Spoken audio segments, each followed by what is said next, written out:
हम शुरू करेंगे आज प्रकाश। ध्यान दीजिएगा।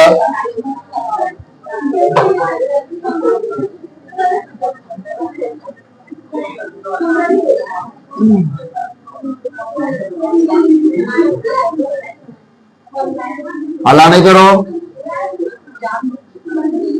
प्रकाश क्या है? इसको बोलते हैं कभी लाइट। क्या बोलते हैं? लाइट। सही ना? क्या है प्रकाश? एक प्रकार की क्या बताओ तो ऊर्जा है। प्रकाश क्या प्रकार के? ऊर्जा है। क्वेश्चन पूछता है प्रकाश क्या है, तो क्या है? ऊर्जा है, जिसकी सहायता से हम किसी वस्तु को देख सकते हैं। ये बात ना है? क्या समझे बताओ तो? प्रकाश एक प्रकार के क्या है? ऊर्जा है, जिसकी सहायता से लिखते रहिएगा, सहायता से हम किसी भी वस्तु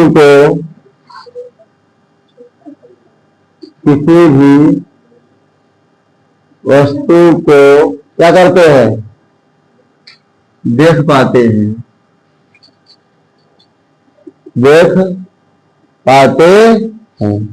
प्रकाश क्या है? प्रकार के ऊर्जा है, जिसकी सहायता से हम किसी वस्तु को देख पाते हैं।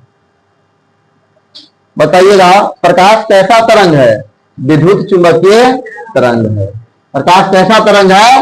विद्युत चुंबकीय तरंग है। लिखो प्रकाश विद्युत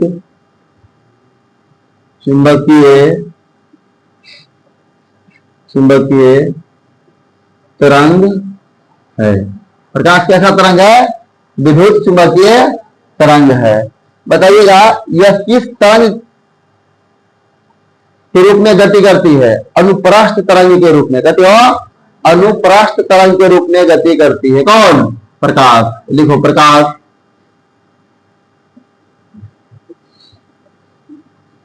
अनुप्रस्थ तरंग के रूप में गति करती है। प्रकाश कैसा गति करती है? अनुप्रस्थ तरंग के रूप में गति करती है। अच्छा, प्रकाश जो होते हैं विद्युत रूप से कैसा होता है? उदासीन होता है। कैसा होता है? उदासीन होता है। लिखेंगे प्रकाश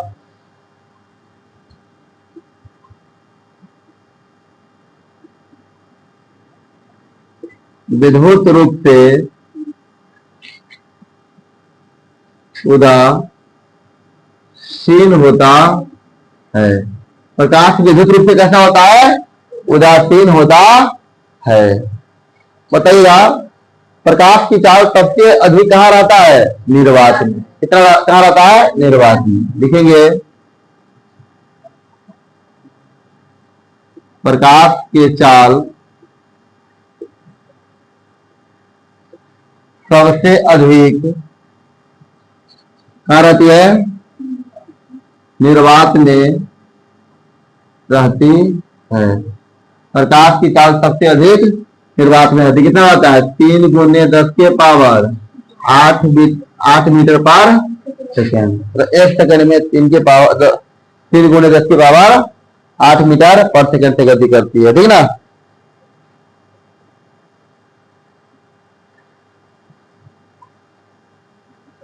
हो गया। देखिए प्रकाश किसी भी माध्यम में गति कर सकती है। प्रकाश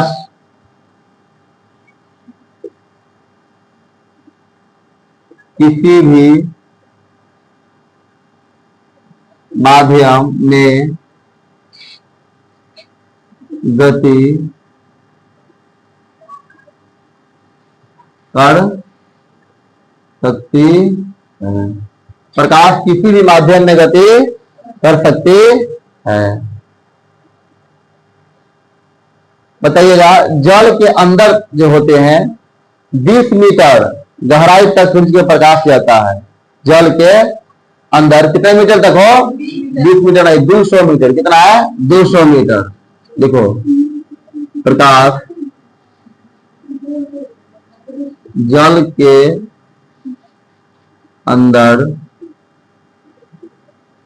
200 मीटर गहराई तक प्रकाश जल के अंदर 200 मीटर गहराई तक जाता है। ठीक है ना, ध्यान रखिए ये सब।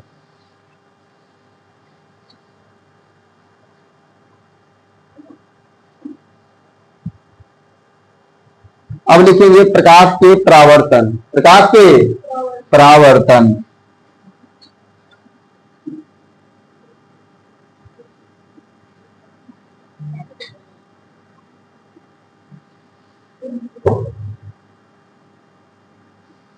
प्रकाश के परावर्तन क्या होता है बताओ तो, क्या तक लिख दिए होंगे? हो गया। प्रकाश के परावर्तन क्या होता है? जब प्रकाश किसी चिकनी सतह से टकराकर उसी माध्यम में वापस लौट जाता है तो कभी बोलते हैं प्रकाश के परावर्तन। जब प्रकाश जो होते हैं किसी चिकनी सतह से टकराकर वापस लौट जाता है उसको क्या बोलते हैं? प्रकाश के परावर्तन कहते हैं। कहने का मतलब ये है, ये मान लेते हैं कि क्या है, चिकनी सतह है मतलब कांच है, ठीक ना। सबसे अच्छा प्रकाश के परावर्तक कांच होता है। सूर्य के प्रकाश इधर से आया, इस चिकनी सतह से टकराया और वापस चला गया, तो जो आता है ना उसको बोलते हैं आपतित किरण। टकराने के बाद जो वापस जाता है उसको बोलते हैं परावर्तित किरण।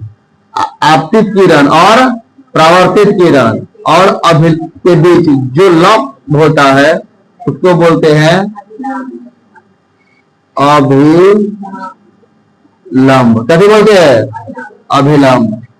इसको बोलते हैं आपतन बिंदु। आपतन बिंदु, इसको बोलते हैं आपतित किरण। आपतित कोण, हाँ आपतन कोण कह सकते हैं। आपतन कोण, इसको बोलते हैं परावर्तन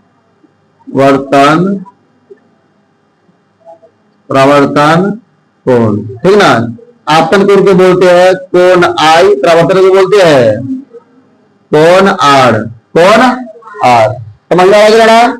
चलो, बुझ रहा है नहीं बुझ रहा? लिखेंगे जब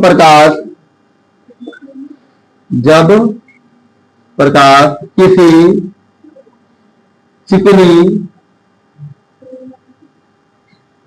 सतह से टकरा कर वापस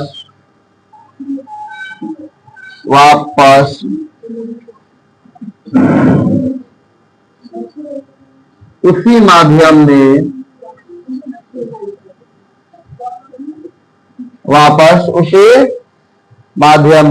जब प्रकाश किसी चिकनी सतह से टकराकर वापस उसी माध्यम में लौट जाता है, उसी माध्यम में क्या होता है? लौट जाता है उसे प्रकाश के क्या बोलते हैं?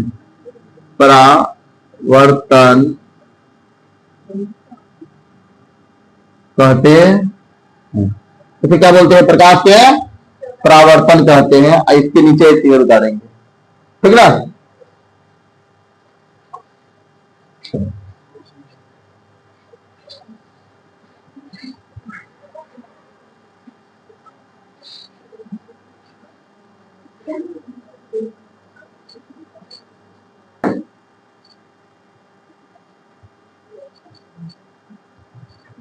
क्या लिखना है? आपतित किरण हो गया।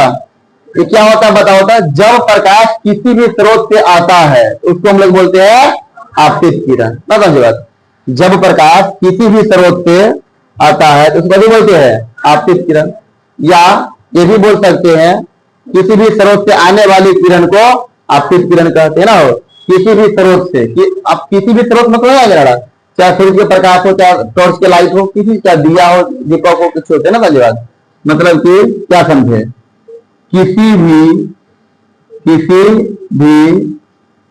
स्रोत से आने आने वाले प्रकाश को क्या बोलते हैं, आपतित किरण। क्या बोलते हैं, आपतित किरण। किसी भी स्रोत से आने वाले प्रकाश को क्या बोलते हैं, किसी भी स्रोत से आने वाले प्रकाश को बोलते हैं आपतित किरण। या किसी भी स्रोत से आने वाले किरण को, आने वाले किरण को क्या बोलते हैं, आपतित किरण कहते हैं। अब होता है कथी, इसको बोलते हैं आपतित किरण। देख रहे हो ना, किसी भी स्रोत से आने वाले किरण को आपतित किरण। एक होता है कथी, परावर्तित किरण। परावर्तित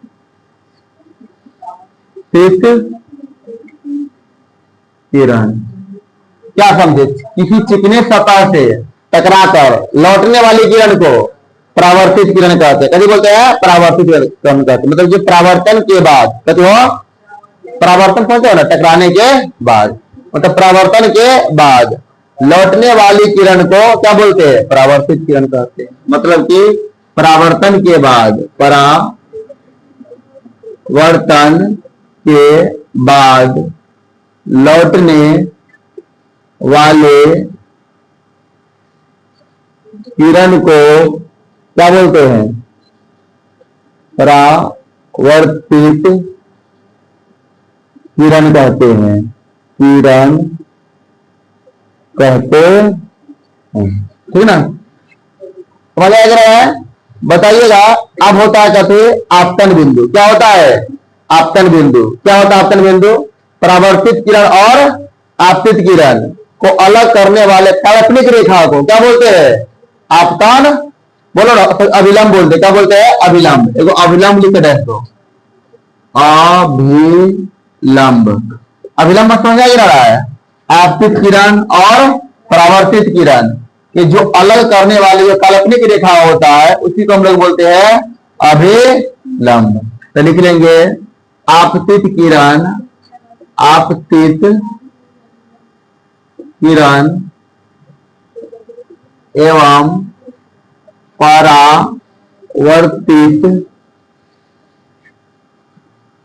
किरण के बीच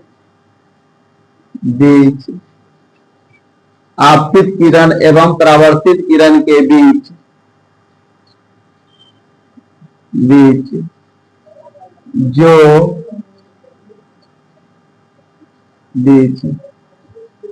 जो काल्पनिक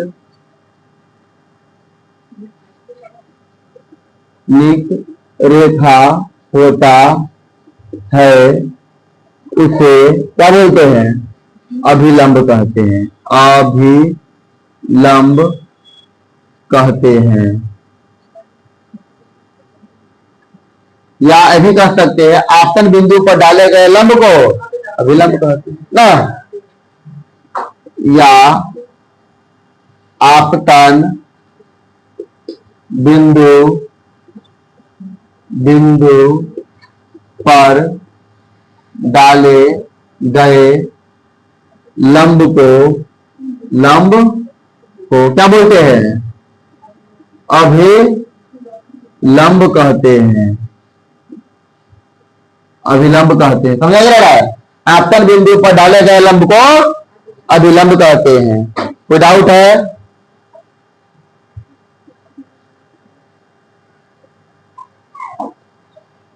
चलिए अब लिखेंगे हम लोग आपतन कोण। क्या लिखेंगे, आपतन कोण।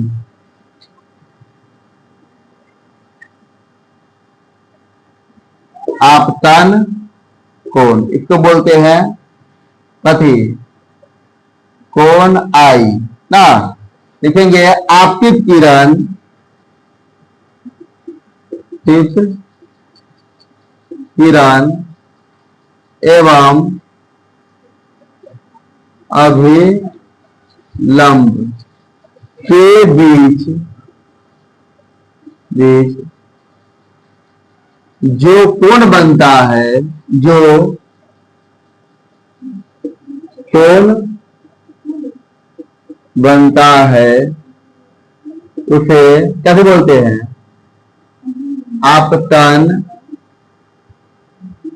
कोण कहते हैं। मतलब कि आपतित किरण एवं अभिलंब, आपतित किरण एवं अभिलंब के बीच जो कोण बनता है उसे कैसे बोलते हैं? आपतन कोण।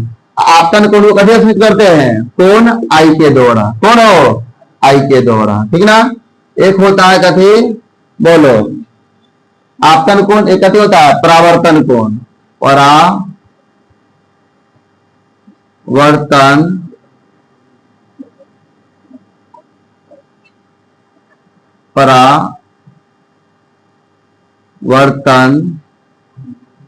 कोण, परावर्तन कोण। ये क्या होता है बताइए तो, बोलो। परावर्तित किरण, परावर्तित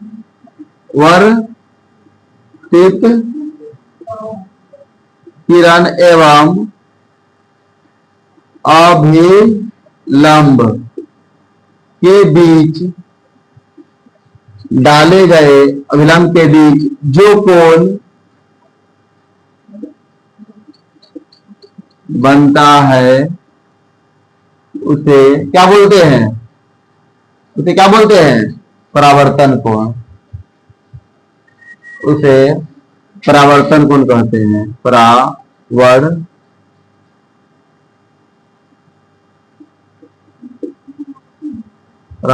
कोण कहते हैं। मतलब कि आपतन कोण और परावर्तन कोण के बीच बनता है कैसे बोलते हैं? परावर्तन कोण कहते हैं। अच्छा, परावर्तन कोण को किसके द्वारा करते हैं बताओ था? कोण आर के द्वारा। इसे कोण आर के द्वारा सूचित किया जाता है। समझ में आ रहा है कि ना रहा है? एक और बात लिखिए नोट में, आपतन कोण हमेशा परावर्तन कोण के बराबर होता है। परावर्तन कोण के बराबर होता है। मतलब कह सकते हैं कोण आई बराबर क्या होगा? कोण आर होता है। समझ आ गया? मतलब हमेशा जो होती है कोण आई किसके बराबर होता है? कोण आर के बराबर होता है। इतना बात लिखिए।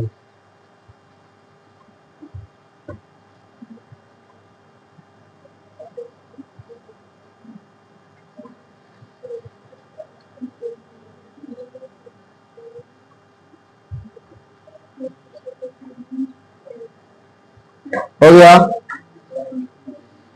ऊपर का वाला मिटा है, ये वाला।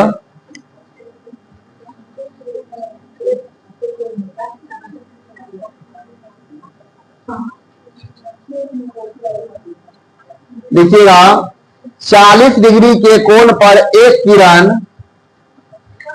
हाँ 40 डिग्री के कोण पर एक किरण आपतित होती है। एक किरण क्या होती है? आपतित होती है।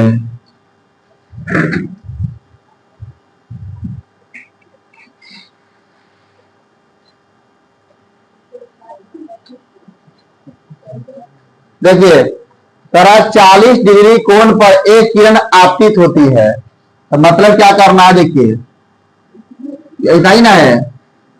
बताइएगा आपतित कोण कितना होता है? अभी यहां पर देखा जाए, देखो आपतित किरण इसी को ना बोलते हैं। 40 डिग्री का कभी होता है आपतित, मतलब आपतित कोण कितना होता है यहाँ पर? 40 डिग्री के, तो यहाँ पर 40 होगा, यहाँ पर भी कितना होना चाहिए? 40 ही होगा, क्योंकि लिखा दिए थे कोण आई हमेशा कोण आर के बराबर होता है। जितना डिग्री कोण रहेगा ना उतना डिग्री ये भी रहेगा।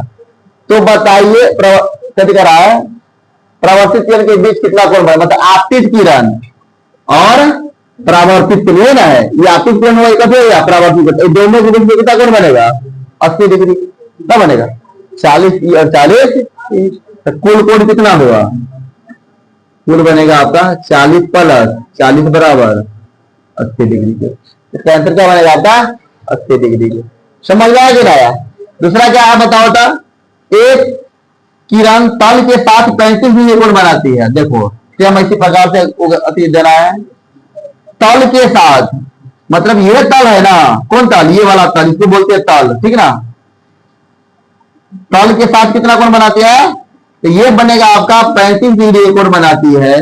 तो यह किस किरण के साथ परावर्तित होती है, समझ बात। अब सोचो ये क्या है आपका अभिलंब है, ये क्या है अभिलंब है, तो यहां से लेकर यहां के बीच करीब कोण बनेगा 90 डिग्री के ना बनेगा, 90 डिग्री में कोण दे दिया 35 डिग्री के, यहाँ पे कितना बनेगा, 90 में कितना घटाएगा कि 90 में से 35 घटा कितना बनेगा 55, मतलब 55 और 35 जोड़ेंगे तो 90 ना पड़ जाएगा। समझ में ले रहा है, तो कह रहा कितना डिग्री के साथ परावर्तित होती है, तो बताओ ये 55 हुआ तो भी कितना बनेगा, ये 55, आंसर क्या बनेगा 55 डिग्री के साथ वो परावर्तित होती है ना। समझ में लो बात, समझ में आ गया, यहां तक कोई दिक्कत है ना है, तो विशेष बात करेंगे हम लोग कल है। अगला टॉपिक रहेगा आपका समतल दर्पण के परावर्तन के तर्क क्या होता है। अध्याय को क्लास अच्छा लगा हो शेयर लाइक जरूर कीजिएगा।